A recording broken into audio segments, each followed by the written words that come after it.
Hello friends, welcome back to our YouTube channel Brain Boost Academy. So friends, this is an introduction videos that is class 7 chapter number 1. So in this video we will going to discuss about what is integers and what are the uses of integers and how it is used, and then after we will see the properties of integers. So let's start the video. सो अब हम यहाँ पे integers का अगर बात करें तो देखिए integers are set of numbers that includes all the whole numbers and their positive counterparts, है ना। तो जो इंटीजर्स जो होता है वो उसके अंदर होल नंबर्स और जितने भी नेगेटिव नंबर्स होते हैं वो सारे आते हैं, तो उसको हम क्या बोलते हैं, इंटीजर्स हम बोलते हैं। जैसे हम एक नंबर लाइन ड्रॉ करते हैं और इस पे जो है ये जो जीरो लिखा हुआ है ये क्या है, सेंटर में है ना। तो जीरो के राइट साइड में क्या है, 1 2 3 4 5 एंड सो ऑन। फिर अगर जीरो के लेफ्ट साइड में अगर हम देखें तो -1 -2 -3 -4 -5 and so on. Means zero के राइट साइड में, जीरो के राइट साइड एंड जीरो के लेफ्ट साइड में जो भी नंबर रहेंगे, जीरो के राइट साइड में जो भी नंबर रहेंगे उनको हम क्या नंबर बोलेंगे, पॉजिटिव नंबर बोलेंगे। और जीरो के लेफ्ट साइड में जो भी नंबर रहेगा उसको हम क्या बोलेंगे, नेगेटिव नंबर बोलेंगे, है ना। और जब ये पॉजिटिव और नेगेटिव नंबर आपस में मिल जाते हैं तो इन्हीं को हम क्या बोलते हैं, इन्हीं को हम बोलते हैं इंटीजर्स, है ना। तो इन्हीं को हम क्या बोलते हैं, इंटीजर्स, ठीक है। अब यहाँ पे एक नंबर है यहाँ पे जो जीरो, तो इसको क्या हम पॉजिटिव नंबर बोल सकते हैं। तो जीरो जो है ना ही इसको हम पॉजिटिव नंबर में रखते हैं और ना ही इसको हम नेगेटिव नंबर में रखते हैं। तो फिर ये जीरो होगा क्या, तो जीरो जो होगा ये न्यूट्रल होगा, ठीक है। तो ये इंटीजर्स के बारे में माइंड में हमेशा ध्यान रखिएगा, जो पॉजिटिव नंबर जो होता है ना उसके उस नंबर के सामने जो है ना प्लस का साइन हमेशा छुपा रहता है। जैसे यहाँ पे 1 2 3 4 5 हम देख रहे हैं, तो ये सारे नंबर्स के पहले जो है ना इधर प्लस का साइन छुपा हुआ है ना, प्लस का साइन छुपा हुआ है जो कि हम यहाँ पे लिखते नहीं है, ठीक है। लेकिन वही बात करें हम नेगेटिव नंबर में, तो नेगेटिव नंबर में सारे जो है मतलब माइनस का साइन जो है नंबर्स के साथ में वो मिला रहता है। So now if you talk about uses of integers, so integers को जो है हम बहुत वेरियस फील्ड्स में जो है हम इसको यूज़ करते हैं। जैसे कि मैथमेटिक्स में हम इसका यूज़ करते हैं, उसके बाद कंप्यूटर साइंस होता है उसमें हम इसका यूज़ करते हैं, अपने इसको डेली लाइफ में भी हम इसका यूज़ हम करते हैं, है ना। तो ना अब हम देखेंगे यहाँ पे प्रॉपर्टीज ऑफ इंटीजर्स के बारे में हम देखेंगे। जो इंटीजर्स का जो प्रॉपर्टीज होता है उसके कौन कौन से प्रॉपर्टीज होते हैं और उसके प्रॉपर्टीज का क्या क्या काम होता है उसके बारे में हम यहाँ पे जानने वाले हैं। तो पहला जो प्रॉपर्टीज है क्लोजर प्रॉपर्टीज ऑफ एडिशन, है ना। ये एडिशन का जो है क्लोजर प्रॉपर्टीज है। तो इसमें क्या बोला जा रहा है, the sum of any types of integers is always an integers. बोला जा रहा है जो किसी भी इंटीजर्स को जब हम सम करेंगे तो सम करने के बाद वो क्या आएगा, वो इंटीजर्स ही आएगा। तो चलिए हम यहाँ पे एक एग्जांपल के थ्रू आपको हम समझाने की कोशिश करते हैं। जैसे कि -8 ये क्या है, इंटीजर्स है, और यहाँ पे ये जो -7 है ये भी क्या है, इंटीजर्स है। अगर ये दोनों इंटीजर्स को जब हम सम करेंगे तो सम करने के बाद जो है इसका जो वैल्यू आएगा वो भी क्या आएगा, इंटीजर्स ही आएगा। तो चलिए हम यहाँ पे देखते हैं। तो जैसे ये -8 है, -8 लिखेंगे।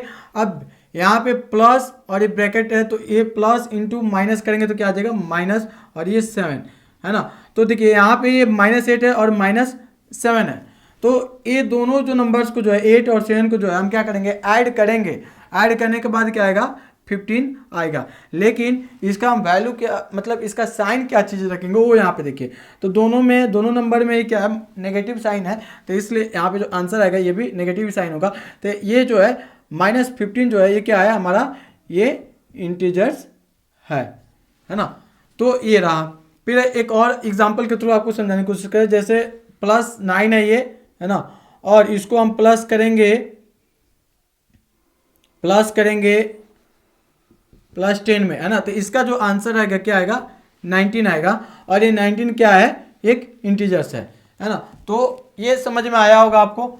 उसी तरह कॉम्यूटेटिव प्रॉपर्टीज ऑफ एडिशन, इसमें क्या है, the order of addition does not change the result. इसमें कोई भी अगर इंटीजर्स है ना, इंटीजर्स है तो उसको हम किसी भी ऑर्डर में ऐड करें, है ना, वो अपना जो है वैल्यू जो है चेंज नहीं कर पाएगा, है ना। देखिए जैसे यहाँ पे इसमें भी हम एग्जांपल के थ्रू आपको समझाने की कोशिश करें, जैसे a प्लस बी करें या फिर b प्लस ए करें, दोनों ही ऑर्डर में हमारा आंसर मीन्स रिजल्ट जो होगा क्या होगा, सेम ही आएगा। जैसे कि यहाँ पे -8 और +6, है ना, तो इसको अगर हम सॉल्व करेंगे तो ये कितना आ जाएगा -2, ठीक है, जो कि क्या है, एक इंटीजर्स है, तो ये आंसर आया। अगर इसी चीज को जो पहले यहाँ पे -8 लिखा गया है, अगर हम इधर -8 को इधर हम कर देते हैं, ठीक है, और इसको हम प्लस करते हैं किसमें, 6 में, ठीक है, तब भी हमारा आंसर कितना आएगा, -2 आएगा। तो यहाँ पे हम देखते हैं जैसे +6 है ना, अब ये प्लस इंटू माइनस करेंगे तो क्या आएगा, तो मेरा माइनस आएगा, और ये 8 है ना, तो इसका भी वैल्यू कितना आएगा, -2 के बराबर ही इसका भी वैल्यू आएगा, ठीक है। तो ये रहा commutative properties of addition. Associative properties of addition के बारे में जानेंगे कि ये क्या होता है। तो grouping of integers does not affect their sum. अब क्या होता है, इसको हम यहाँ पे समझते हैं। बोल रहा है जैसे कि a प्लस बी प्लस सी रहे, ठीक है, इसमें अगर ग्रुपिंग किया गया रहा, जैसे a प्लस बी का एक ग्रुप हम बना दिए और इसका सम करेंगे ना, तो जितना इसका रिजल्ट आएगा मीन्स जितना इसका वैल्यू आएगा, अगर इसी ऑर्डर को अगर हम दूसरे तरीके से लिखते हैं, जैसे a प्लस बी प्लस सी, और इसको जो है हम यहाँ पे b प्लस सी को हम ग्रुप करते हैं, है ना, और दोनों ही ऑर्डर में अगर हम दोनों ही ऑर्डर से अगर हम वैल्यू निकालने की कोशिश करें तो दोनों ही वे में क्या है, आंसर मेरा एक ही आएगा। जैसे हम यहाँ पे एग्जांपल में देखते हैं 7 + 5 + 9 है ना, ऐसे लिखा है, और 7 + 9 + 5 अगर ऐसा लिखा रहा है ना, तो अगर हम यहाँ पे अगर हम चाहते हैं जो फर्स्ट में हम 7 + 5 का हम ग्रुपिंग करके और इसका हम ऐड करें, तब भी हमारा आंसर क्या आएगा, सेम ही आएगा। जैसे 7 प्लस को ऐड करेंगे तो 12 आएगा, और ये +9 मीन्स फाइनली मेरा आंसर आ जाएगा 21 जो होगा, फाइनली मेरा क्या होगा, आंसर होगा। तो ये जो है हम a प्लस बी प्लस सी को जो है हम ऐड किए थे, और इसमें a प्लस बी का हम क्या किए थे, ग्रुपिंग किए थे, तो इस तरह से मेरा 21 आया था। क्या इसमें जो है 21 आंसर आ सकता है, जबकि इसमें भी a प्लस बी प्लस सी को, लेकिन यहाँ पे हम a प्लस बी का ग्रुपिंग किए थे, और इसमें जो है b प्लस सी का हम क्या कर रहे हैं, ग्रुपिंग कर रहे हैं। तो क्या इसमें भी हमारा 21 आंसर आएगा। तो अगर 9 + 5 का हम ग्रुपिंग करते हैं तो देखिए जैसे 7 + 9 और 5 को ऐड करेंगे तो कितना आ जाएगा, 14 आ जाएगा, है ना, और इसमें जो है 14 में हम 7 को ऐड करते हैं तो 21 आ जाएगा, जो कि मेरा क्या होगा, आंसर होगा। तो अगर इस वे में हम देखें तो दोनों ही तरीके में क्या, दोनों ही अगर हम दोनों ही ऑर्डर में से किसी ऑर्डर का अप्लाई करते हैं और हम ऐड करते हैं किसी भी नंबर्स को, है ना, तो हमारा आंसर जो क्या आएगा, सेम ही आएगा। अब आगे हम देखते हैं एडिटिव आइडेंटिटी ऑफ एडिशन के बारे में देखें। तो adding 0 to any integers does not change value. बोल क्या रहा है, 0 में किसी भी वैल्यू को जब हम ऐड करेंगे तो उस वैल्यू का जो है, उसका जो वैल्यू जो है चेंज नहीं होगा। जैसे यहाँ पे हम एग्जांपल में देखें तो 0 है, अब प्लस अगर a को हम ऐड करते हैं तो क्या आएगा, मेरा आंसर a ही आएगा, है ना। फिर अगर दूसरे एग्जांपल देखें तो जैसे 0 + 9 है, तो इसको भी हम ऐड करेंगे तो कितना आएगा, 9 ही आएगा।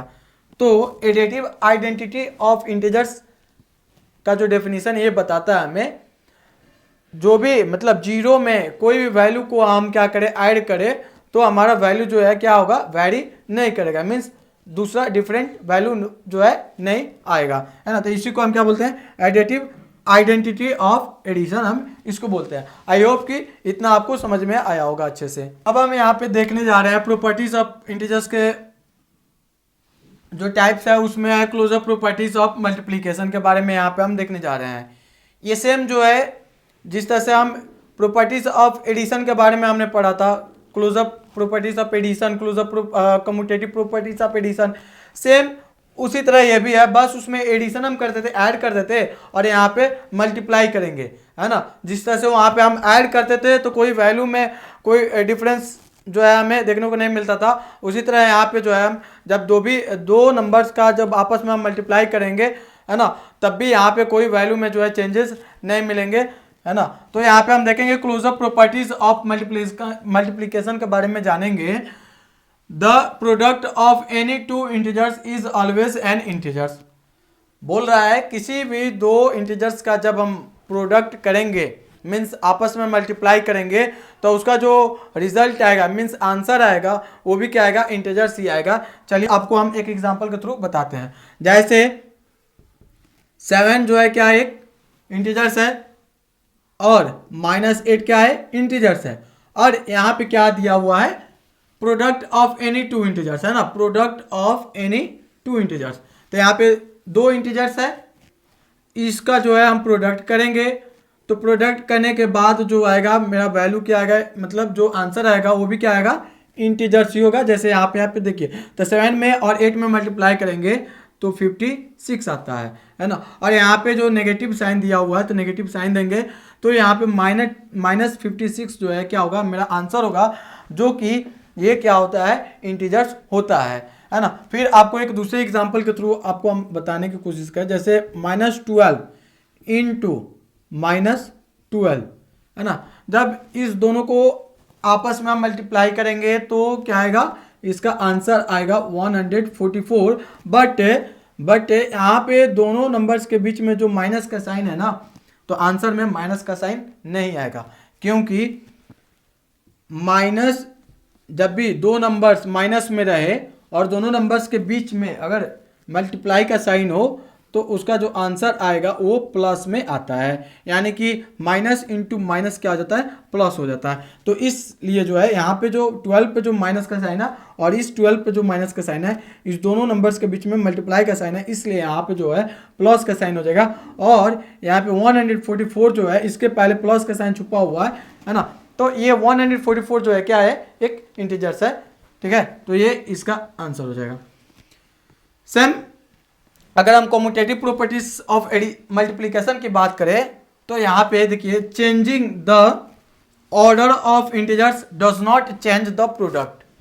बोल क्या रहा है, जब भी हम किसी दो इंटीजर्स को आपस में हम मल्टीप्लाई करें, है ना, अगर उस दोनों इंटीजर्स को उसका हम वैल्यू मतलब चेंज कर देते हैं, मीन्स उसका प्लेस हम चेंज कर देते हैं और उसको हम मल्टीप्लाई करते हैं, तो उसका जो इंटीजर्स में कोई भी हमें चेंजेस देखने को नहीं मिलेगा, आंसर में चेंजेस देखने को नहीं मिलेगा। जैसे a मल्टीप्लाई b करें या फिर b मल्टीप्लाई a करें, है ना, इसमें हमें कोई भी डिफरेंस देखने को नहीं मिलेगा। चलिए हम देखते हैं, जैसे 7 मल्टीप्लाई 9 करें इसको या फिर 9 मल्टीप्लाई 7 करें, दोनों ही ऑर्डर में अगर हम वैल्यू को मतलब दोनों ही ऑर्डर में अगर हम आंसर निकालना चाहें तो दोनों ही ऑर्डर में क्या आएगा, आंसर मेरा सेम ही आएगा। जैसे 7 और 9 में मल्टीप्लाई करेंगे तो कितना हो जाएगा, 63, और 9 और 7 में मल्टीप्लाई करेंगे तब भी मेरा क्या आ जाएगा, आंसर 63, है ना। तो कम्यूटेटिव प्रॉपर्टीज ऑफ मल्टीप्लिकेशन हमें यही बताता है, जब भी दो नंबर रहे और दोनों नंबर्स को हम किसी भी ऑर्डर में मल्टीप्लाई करें तो जो हमारा आंसर आएगा वो लास्ट में क्या आएगा, सेम ही आएगा, जैसे आप यहाँ पे देख पा रहे होंगे, है ना। एसोसिएटिव प्रॉपर्टीज ऑफ मल्टीप्लिकेशन के बारे में जानते हैं, तो the way integers are grouped in multiplication does not affect the product, है ना। तो इसमें क्या बोल रहा है, कोई भी इंटीजर्स जब उसको हम ग्रुपिंग करें, है ना, ग्रुपिंग करने के बाद जो किसी भी ऑर्डर में उसको हम ग्रुपिंग करें और ग्रुपिंग करने के बाद जो हमारा आंसर है, रिजल्ट है, तो उसमें जो है वेरी नहीं करता आंसर। तो यहाँ पे हम देखते हैं एग्जांपल के थ्रू, जैसे a multiply B multiply C करते हैं, है ना, और यहाँ पे a multiply B multiply C करते हैं, तो इसमें हम a मल्टीप्लाई बी का हम ग्रुपिंग किए हुए हैं, और इस ऑर्डर में जो है हम b मल्टीप्लाई सी का हम क्या किया है, ग्रुपिंग किए हुए हैं। अगर इस तरह से जो हम वैल्यू किसी भी वैल्यू को रख के अगर पुट करते हैं ना, तो उसका जो रिजल्ट आएगा लास्ट में क्या आएगा, एक जैसा ही आएगा। तो यहाँ पे अगर हम देखें जैसे कि 7 मल्टीप्लाई 4 मल्टीप्लाई 8, ओके। उसी तरह दूसरे ऑर्डर में अगर हम इसको देखें तो 7 मल्टीप्लाई 4 मल्टीप्लाई 8, है ना। यहाँ पे जिस तरह से इस ऑर्डर में हम 7 और 4 को जो है आपस में क्या करेंगे, ग्रुपिंग करेंगे, और यहाँ पे 4 इंटू 8 को जो है आपस में क्या करेंगे, ग्रुपिंग करेंगे। तो ग्रुपिंग करने के बाद जो 7 और 4 में हम मल्टीप्लाई कर रहे हैं, जितना आंसर आएगा 28 हो जाएगा, और फिर 8 यहाँ पे हो जाएगा, है ना। उसी तरह यहाँ पे जो ब्रैकेट में है पहले उसका हम मल्टीप्लाई करेंगे, तो यहाँ पे कितना हो जाएगा, 32 हो जाएगा, है ना। तो अगर हम बात करें तो यहाँ पे जो है 28 में 8 से हम मल्टीप्लाई करेंगे तो 224 आएगा आंसर। उसी तरह यहाँ पे अब इसमें अगर बात करें तो इसमें भी कितना आएगा, 224 आएगा। मीन्स यहाँ पे एसोसिएटिव प्रॉपर्टीज ऑफ मल्टीप्लिकेशन में ये बताता है ना, जब कोई भी 3 नंबर्स दिया रहे और उस 3 नंबर्स को जो हम किसी भी ऑर्डर में मल्टीप्लाई करें ग्रुपिंग करके, तो उसका जो मतलब आंसर आएगा वो सेम ही आएगा। जैसे यहाँ पे आपको हम बताना चाहेंगे, जैसे a multiply B multiply C हम यहाँ पे किए हुए थे, है ना, मल्टीप्लाई किए हुए थे, और यहाँ पे जो है a multiply B multiply C, तो यहाँ पे हम b और c का इसमें ग्रुपिंग किए हुए हैं, और इसमें a मल्टीप्लाई b का हम ग्रुपिंग किए हुए हैं। तो इस ऑर्डर में जितना 224 आया था आंसर, उसी तरह अगर दूसरे ऑर्डर में हम देखें तो इसमें भी क्या आया था, मेरा सेम ही आंसर आया था, है ना। तो ये जस्ट लाइक जो है ये एसोसिएटिव प्रॉपर्टीज ऑफ एडिशन के ही तरह है ना। बस यहाँ पे साइन जो है वेरी कर रहा है। उसमें था ऐड हम करते थे, लेकिन ग्रुपिंग हम सेम ही करते थे, और इसमें जो है मल्टीप्लाई कर रहे हैं, लेकिन इसमें भी हम क्या कर रहे हैं, ग्रुपिंग बनाकर ही मल्टीप्लाई कर रहे हैं। तो ये जो है हमारा एसोसिएटिव प्रॉपर्टीज ऑफ मल्टीप्लिकेशन रहा, ठीक है। उसी तरह आगे हम देखें आइडेंटिटी प्रॉपर्टी ऑफ मल्टीप्लिकेशन में, तो इसमें क्या बताता है, तो बोलता है the product of any integers and one is integers itself.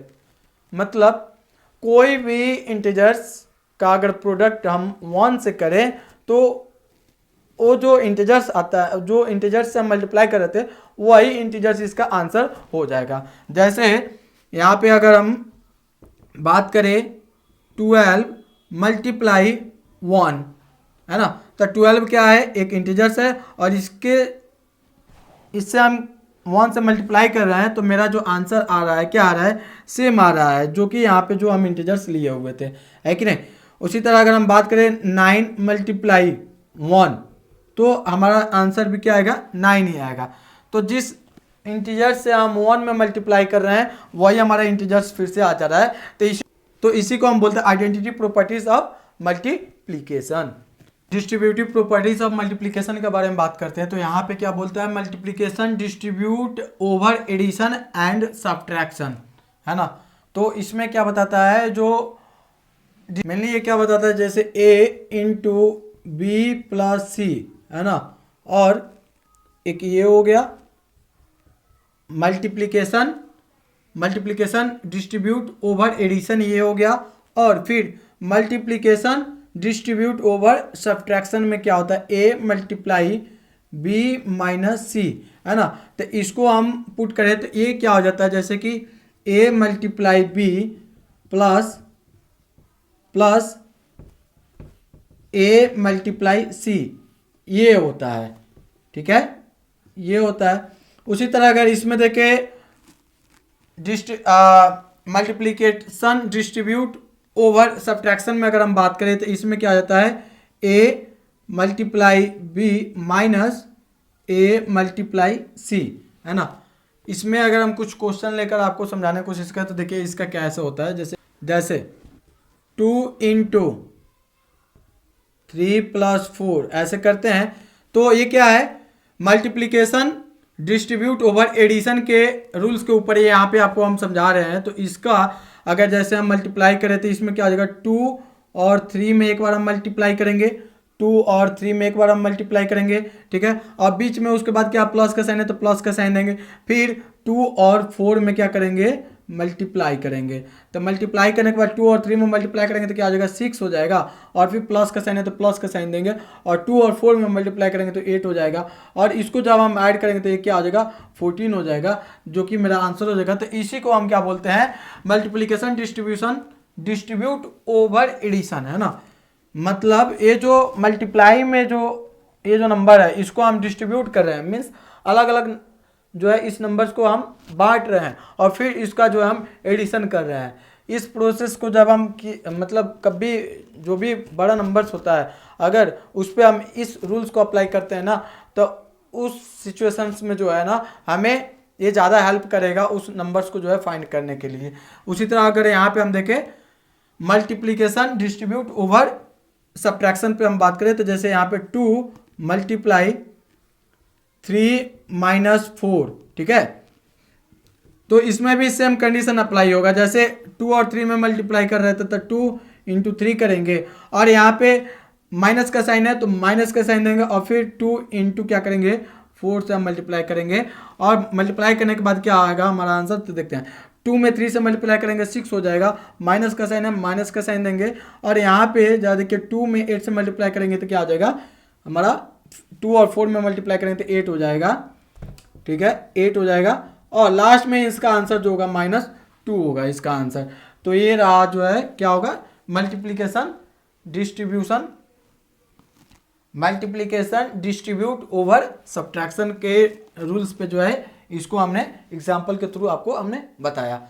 अब लास्ट जो है मल्टीप्लिकेटिव प्रॉपर्टीज ऑफ जीरो के बारे में हम यहाँ पे देखेंगे। तो इसमें क्या है the product of any integers and zero is zero, means कोई भी इंटीजर्स हम ले लें और उस इंटीजर्स के बीच में जो है हम जीरो से मल्टीप्लाई करें, है ना, तो जीरो से मल्टीप्लाई करेंगे तो हमारा जो आंसर आएगा वो क्या आएगा जीरो ही आएगा। जैसे कि हम एग्जांपल में लेकर बताएं तो देखिए 7 में अगर हम मल्टीप्लाई करते हैं जीरो से तो क्या आएगा जीरो ही आएगा, -12 में मल्टीप्लाई करते हैं जीरो से तो मेरा जीरो ही आएगा, -98 में मल्टीप्लाई करते हैं जीरो से तब भी मेरा क्या आएगा आंसर जीरो ही आएगा। मीन्स सीधे से बात आप समझिए किसी भी इंटीजर्स से जब हम जीरो में मल्टीप्लाई करेंगे तो जो हमारा आंसर आएगा वो क्या होगा जीरो ही होगा। तो ये last multiplicative properties of zero था। आई होप कि ये सारे जो है आपको अच्छे से समझ में आया होगा। अगर